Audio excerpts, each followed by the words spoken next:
First of all, I want to say it was a privilege on one of the greatest days in our nation, Martin Luther King Day, and I was alive then. It's an honor to get chosen to play on that day.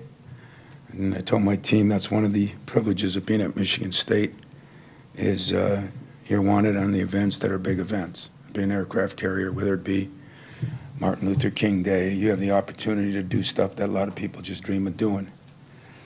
So we watched a little bit of I Had a Dream this morning, and I had a dream that turned into a little bit of a nightmare.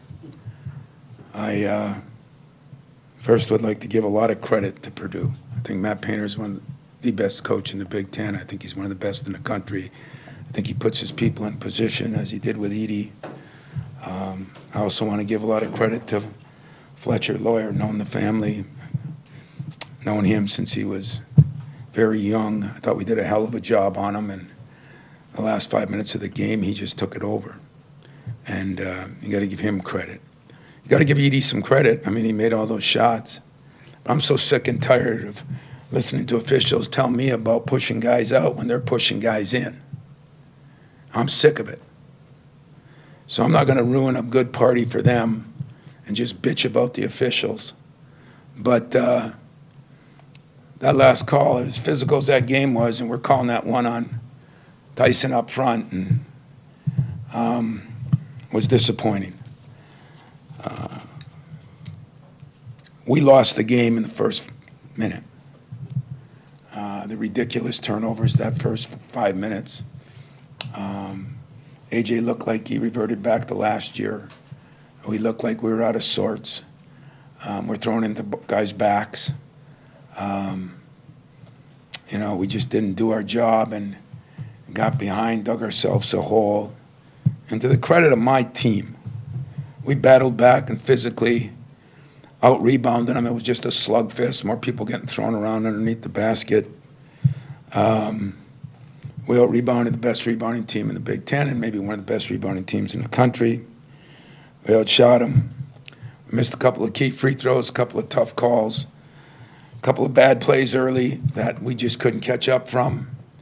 And Purdue's a hell of a team. So don't take anything away from Purdue, and don't one of you write that I'm ticked off about the officials, except that I'm ticked off about the officials, but had nothing to do with Purdue. Nothing. They did a hell of a job, a hell of a game plan. They went into them. I'm sure one of you will ask me about doubling them, but I'll save that till you ask. But I was really proud of my team for how they responded, how they competed, how they executed down the stretch. Tyson for making big shots. Joey made a couple. AJ played so much better after the first. I think we had 5 turnovers in the first few minutes. I think we had 6 the rest of the game and only 3 the second half against a very good defensive team.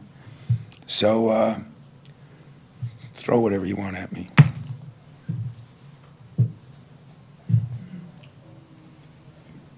Tom, you mentioned the double teaming or whatever. Obviously, there were some times you didn't. But on that last possession, honestly, how many different things could you have even done at that point? Do you kind of feel like that was just the best? Well, we tried to push them up. When we pushed them out the time before, they called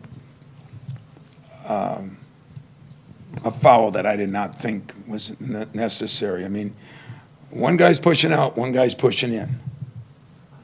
One guy's 400 pounds and one guy's 150. And I'm sick of that. So I could have doubled. The reason Fletcher Lawyer probably didn't and Smith didn't go off is because we didn't. Because those two have been on fire lately. So you pick your poison. And you try not to get them in that deep, and then when you get paranoid at how they call it, you do that. But he's a hell of a player. They do a hell of a job getting him the ball. I got no complaints about any of that. I got more complaints on the fall on Tyson up top after all the physicalness of that game and call that when it had no bearing for anything. But the one that went out of bounds, I don't know. I've had a lot of people tell me, but we chose to dig a little bit. We chose to double a little bit with certain lineups in there. We doubled on with AJ a little bit, but we didn't want to get their three-point shooting going, and we I had picked my poison. If I had to do it over again, I'd pick the same poison. I mean, other than an absolutely horrendous start, I thought we played our butt off in that game for 90% of the game. It just, the opponent has something to do with it, and they're damn good, damn good. Edie on the defensive end had a block on Walker and a crucial stretch. And just how much does he alter the game just standing in there where guys don't want to go in and challenge him? Well, he does, and we told Tyson, and then Jaden made an unbelievable pass to Tyson. We said the game plan was, you're not going to get over him. You're not going to get those. Now we started moving him a little bit more. I thought we did such a poor job early of just dribbling the damn ball. Dribble, dribble, dribble, dribble, dribble. Poor job, because we wanted to move him, and we didn't move him. And later on, we moved them, and we got some shots, and Tyson hit some big ones, but we got some good shots. And with Edie, they play him, they shack him. I thought he did a good job because of maybe what Tyson did in the last game. They moved that thing up. Usually he just sits back in the middle of the lane. They moved it up a little bit. And I don't know, they bumped us off some things, and they did a good job too, so. Tom, I'm wondering, after Tyson hits that bucket, you called the timeout there with 10.8 to go. I assume that's to set your defense, and Matt said he was going to try and get it over half court and call a timeout. Is that a situation where you got to trust your instinct on that from a defensive standpoint, or is a side inbounds any different than going full court, or how much different, I should say?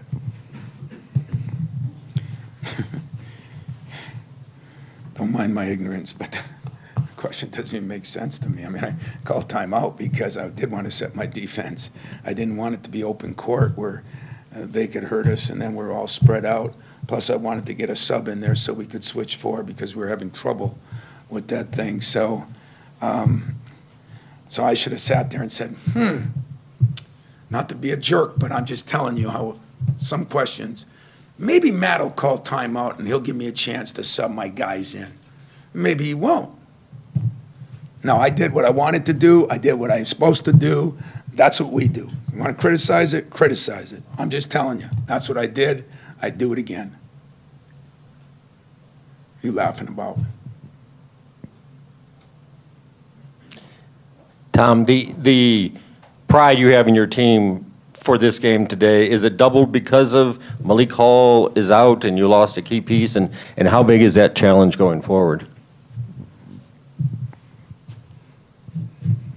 Yeah, we're trying to win the game for him because he's crushed. And me personally,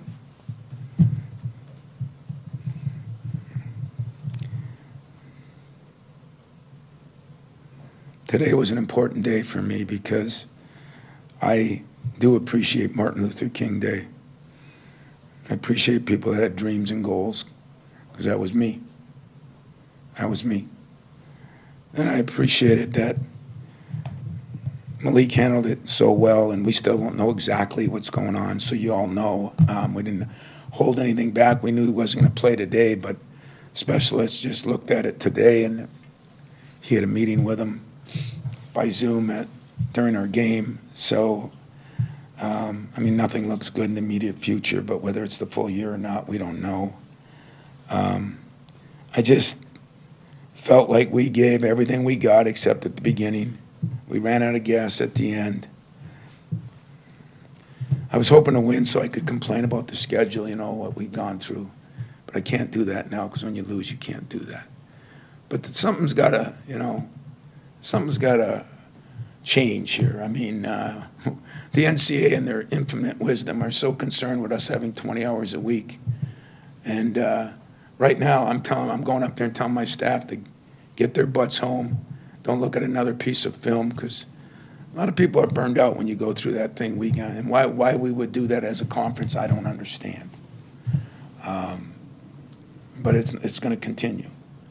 So for those of you that don't know me, don't think I'm complaining about a loss because I'm not. Matt's one of my best friends. Purdue's one of my most respected programs. It's been that way since Gene Cady was there and Judd Heathcote was here. It hasn't changed one iota. But the consistency of things and, you know, whether it be scheduling, whether it be fouls, whether it be this or that, I think we got to take a good look at, and I don't think we have. So I'll figure that out later on.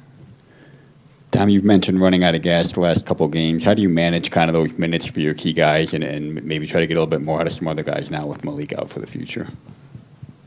Well, if I had other guys that I thought were good enough to play, I'd have played them. How about asking me, how about maybe some other guys got to work a little harder and get a little better? Or when they had to work hard and they had their opportunities, they didn't take advantage of them. And then shazam, something happens, and you didn't put yourself in that position. So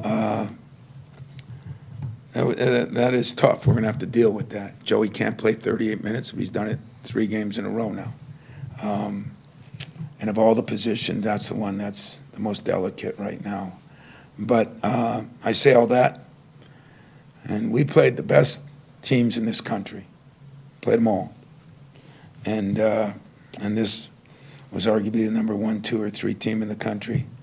And we're still standing. We have a lot of basketball left. You know, I think Rutgers played yesterday, so they get an extra day here, but Thursday's going to be the same kind of battle.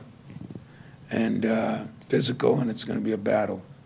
But so what we'll do is we have a lot of film sessions. You have a lot of walkthroughs. And then you go and get them a bottle and put them to bed. That's about what we'll do for the next couple of days. And we'll see what happens. 2 more will do, Chris and Matt to wrap. Tom, I'm wondering about Tyson's stretch run there in the last about 6 or 7 minutes. Yeah, reminded me of last year against Illinois, and yet, you know, what they did is they switched with Edie, and we hurt that. That was one thing we did a good job of. I thought exposed that a little bit, and he still had to make shots over a big guy, but and then he missed that short one later on, and you know, we had our chances, but Tyson played his tail off, and I thought he did a pretty good job. You know, we switched him on to Fletcher, and thought he did a really good job until that last foul. So Tyson Walker has really grown as a man. So has AJ. We're a better team. We're going to get better. We're just going to figure out how to realize that you can't have bad starts. We're just not good enough. You can't have empty possessions. We had a couple of those, just empty possessions. What is empty possession? Throw the ball, guy steps out of bounds, empty possession. Nobody plays perfect, but we got to play more perfect than most because of what we got. But if you talk about competing,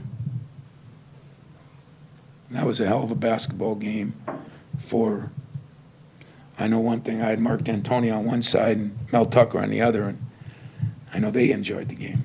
2 defensive guys. It was a fist fight. Yeah. Tom, you kind of referenced this a little bit when you look at the Illinois game the other day, which you called one of the most talented teams maybe in the conference, and the team you played today, and in both games you're, again, not perfect, but in a position to win these games. What is it tough for the guys when they're in this moment to see the positives of it and the silver lining of it, and how important is that moving forward? Because there's not a lot of easy games. Yeah, there's no easy games. I mean, we have figured that out in this league now. I would say that it's a hell of a question because here's the people that got to realize that. You, our fans, our staff, and then our players. I thought it was interesting. Saw a quote by somebody in John Calipari that he took the phones away from his team the night before the Tennessee game. I called him so fast it made your head spin. And then they won that game. I was so proud of him and that team, I even called the opposing coach. players hear noise. Players got to deal with it. But those fans were unbelievable today. I told Matt Ishbia as I walked by him and his dad, I said, like old times, huh? And it was. It was a typical Purdue-Michigan State game. That place was packed early. It was rocking the whole game. Unbelievable atmosphere. Hang with these guys. They gave you their money's worth. Mistakes, we made some. But I'll tell you what, they competed. There are many times I go into a losing locker room and thank my team for competing. Tell them how proud I was of them for competing. That's not to save them for the next game. It's not my MO. It's not my style at all. It was because in my heart, I believe we competed well enough to win the game and give them credit. They made a couple of plays at the end to win it, and we didn't. But